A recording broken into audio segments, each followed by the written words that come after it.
wabarakatuh. Perkenalkan, nama saya Rikalia Faroha dari Prodi S1 Keperawatan kelas 2B Universitas Muhammadiyah Kudus. Di sini saya akan menyampaikan tentang satuan acara penyuluhan kesehatan tentang pencegahan virus corona. Assalamualaikum warahmatullahi wabarakatuh. Assalamualaikum warahmatullahi wabarakatuh. Perkenalkan, nama saya Rikalia Faroha. Saya mahasiswa dari Universitas Muhammadiyah Kudus. Di sini saya akan melakukan satuan acara penyuluhan kesehatan tentang pencegahan virus corona. Yang pertama, di sini saya akan menyampaikan materi tentang definisi coronavirus atau COVID-19. Virus corona atau SARS-CoV-2 adalah virus yang menyerang sistem pernafasan. Penyakit karena infeksi virus ini disebut COVID-19. Virus corona bisa menyebabkan gangguan pada sistem pernafasan, pneumonia akut, bahkan sampai kematian. SARS-CoV-2 yang lebih dikenal dengan nama virus corona adalah jenis baru dari virus corona yang menular ke manusia. Virus ini bisa menyerang siapa saja, baik bayi, anak-anak, orang dewasa, lansia, ibu hamil maupun ibu menyusui. Infeksi virus ini disebut COVID-19 dan pertama kali ditemukan di kota Wuhan, Cina pada akhir Desember 2019. Virus ini menular dengan cepat dan telah menyebar ke wilayah lain di Cina dan ke beberapa negara termasuk Indonesia. Coronavirus adalah kumpulan virus yang bisa menginfeksi sistem pernafasan. Pada banyak kasus, virus ini hanya menyebabkan infeksi pernafasan ringan seperti flu.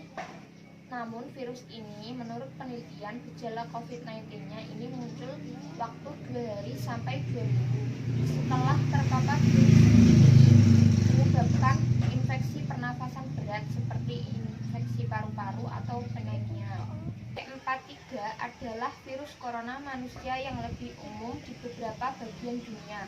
Penelitian baru menunjukkan virus ini dapat menyebabkan penyakit saluran pernafasan bawah yang parah pada anak-anak seperti dilaporkan NCBI. Yang keempat, beta coronavirus. Virus ini ditemukan pada 2005 pada pasien di Hong Kong. Mengutip Institut Kesehatan Nasional Amerika Serikat, saat ini virus ini menginfeksi kakek berusia 71 tahun yang baru kembali dari Shenzhen, Cina. Yang kelima, Severe Acute Respiratory Syndrome atau SARS. SARS-CoV merupakan sindrom pernafasan akut yang parah dan pertama kali diidentifikasi di Cina pada November 2002. Para ilmuwan juga belum yakin hewan yang menjadi sumber penularan virus ini ke manusia. Perkiraan virus ini bermula dari kelelawar yang kemudian menyebar ke hewan lain seperti musang. Manusia yang pertama kali terinfeksi virus ini berada di provinsi Guangdong, Cina Selatan, seperti tertulis di situs WHO. Virus ini mengakibatkan wabah 8.098 kemungkinan kasus, termasuk 774 kematian pada 2002 sampai 2003 atau sekitar 9% pasien yang terjangkit SARS tewas. Yang keenam, MERS-CoV.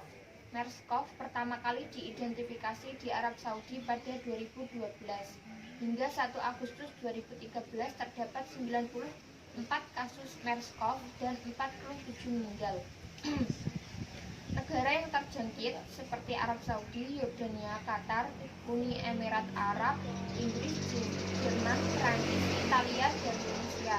WHO menyebutkan bukti ilmiah saat ini menunjukkan bahwa unta dromedaris adalah inang penampung utama untuk MERS-CoV.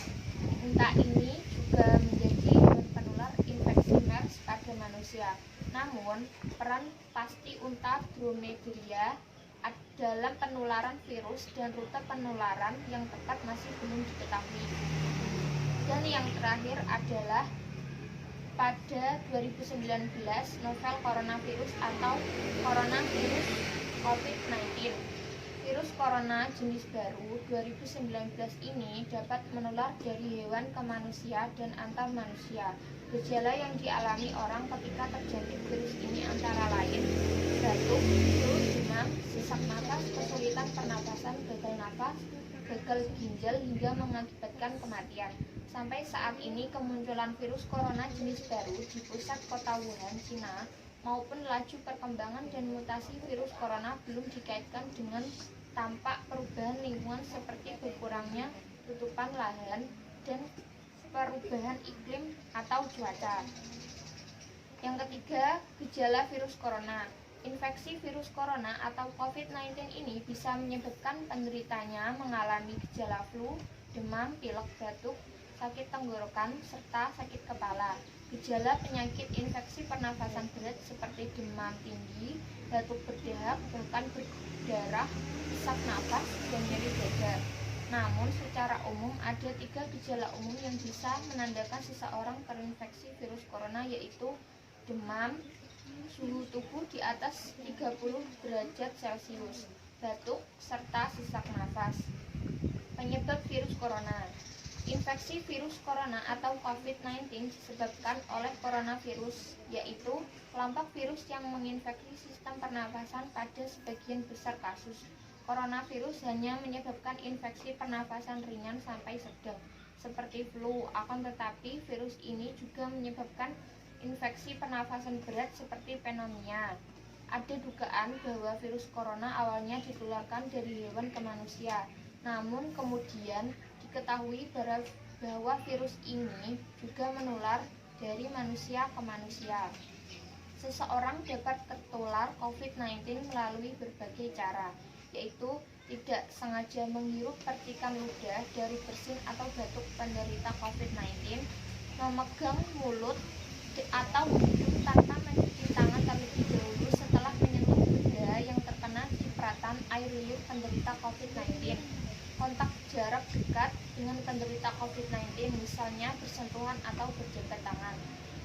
Virus corona dapat menginfeksi siapa saja, tetapi efeknya akan lebih berbahaya atau bahkan fatal bila terjadi pada orang lanjut usia, ibu hamil yang sedang sakit, atau orang yang daya tahan tubuhnya lemah. Pencegahan virus corona. Sampai saat ini, belum ada vaksin yang mencegah infeksi virus corona atau COVID-19 ini. Oleh sebab itu, cara pencegahan yang terbaik adalah dengan menghindari faktor-faktor yang bisa menyebabkan Anda terinfeksi virus ini. Yang pertama, hindari berpergian ke tempat-tempat umum atau yang ramai pengunjung. Yang kedua, gunakan masker saat beraktivitas di tempat umum atau keramaian. Cuci tangan dengan air dan sabun atau hand sanitizer yang mengandung alkohol minimal 70% setelah beraktivitas di luar rumah atau di tempat umum. Yang keempat, meningkatkan daya tahan tubuh dengan pola hidup sehat. Jangan menyentuh mata, mulut, dan hidung sebelum mencuci tangan. Hindari kontak dengan hewan, terutama hewan liar. Bila terjadi kontak hewan, cuci tangan setelahnya. Masak daging sampai benar-benar matang sebelum dikonsumsi. Tutup mulut dan hidung dengan tisu saat batuk maupun bersin. Buang tisu ke tempat sampah. Hindari berdekatan dengan orang yang sedang sakit demam, batuk, atau pilek. Jaga kebersihan benda yang sering disentuh dan kebersihan lingkungan. Untuk orang yang diduga terkena COVID-19 atau termasuk kategori ODP, ada beberapa langkah yang bisa dilakukan agar virus ini tidak tertular ke orang lain.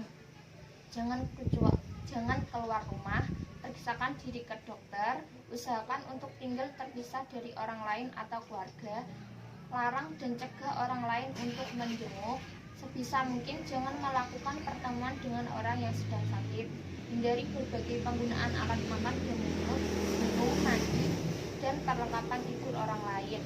Pakai masker dan sarung tangan bila sedang di tempat umum atau bersama dengan orang lain. Gunakan tisu untuk menutup mulut dan hidung bila batuk atau bersin. Selanjutnya, saya akan menjelaskan tentang jenis-jenis virus corona. Ada 7 virus corona yang diketahui dapat menginfeksi manusia. Yang pertama, alpha coronavirus. Virus ini pertama kali dilaporkan menginfeksi manusia pada pertengahan 1960-an. Mereka yang terinfeksi virus ini dilaporkan memiliki tanda-tanda flu biasa. Virus ini lebih mudah menyerang ke anak-anak dan lanjut usia. Sejauh ini belum dilaporkan penularan virus ini sampai menimbulkan korban jiwa seperti dilaporkan jurnal Hindawi. Yang kedua, alpha coronavirus. Kasus manusia yang terinfeksi virus ini pertama kali diisolasi di Amsterdam pada 2004. Virus ini menginfeksi seorang bayi 7 bulan. Ia menderita infeksi pernafasan mirip bronkitis seperti tertulis pada Institut Kesehatan Nasional Amerika Serikat atau NCI. Yang ketiga, beta coronavirus. Virus corona tipe ini adalah virus yang bisa menyebabkan flu. Ini adalah varian virus corona yang lebih umum di beberapa bagian dunia. Penelitian terbaru menunjukkan virus ini dapat menyebabkan penyakit saluran pernafasan bawah yang parah pada anak-anak. Tujuan umum. Setelah mendapatkan penjelasan tentang virus corona atau COVID-19 selama 45 menit, diharapkan masyarakat desa Banyumanes dapat mengerti dan memahami tentang jenis gejala pencegahan COVID-19. Tujuan instruksional khusus. Setelah mengikuti penyuluhan ini, diharapkan masyarakat desa Banyumanes mampu menjelaskan pengertian COVID-19, mampu menyebutkan jenis-jenis virus corona, mampu menyebutkan gejala COVID-19, mampu menyebutkan penyebab pencegahan COVID-19 ini. Sekian materi yang saya sampaikan, kurang lebihnya saya mohon maaf. Jangan lupa tetap stay di rumah, jangan lupa pakai masker dan cuci tangan setelah bepergian. Mohon maaf. Wassalamualaikum warahmatullahi wabarakatuh. Waalaikumsalam warahmatullahi wabarakatuh.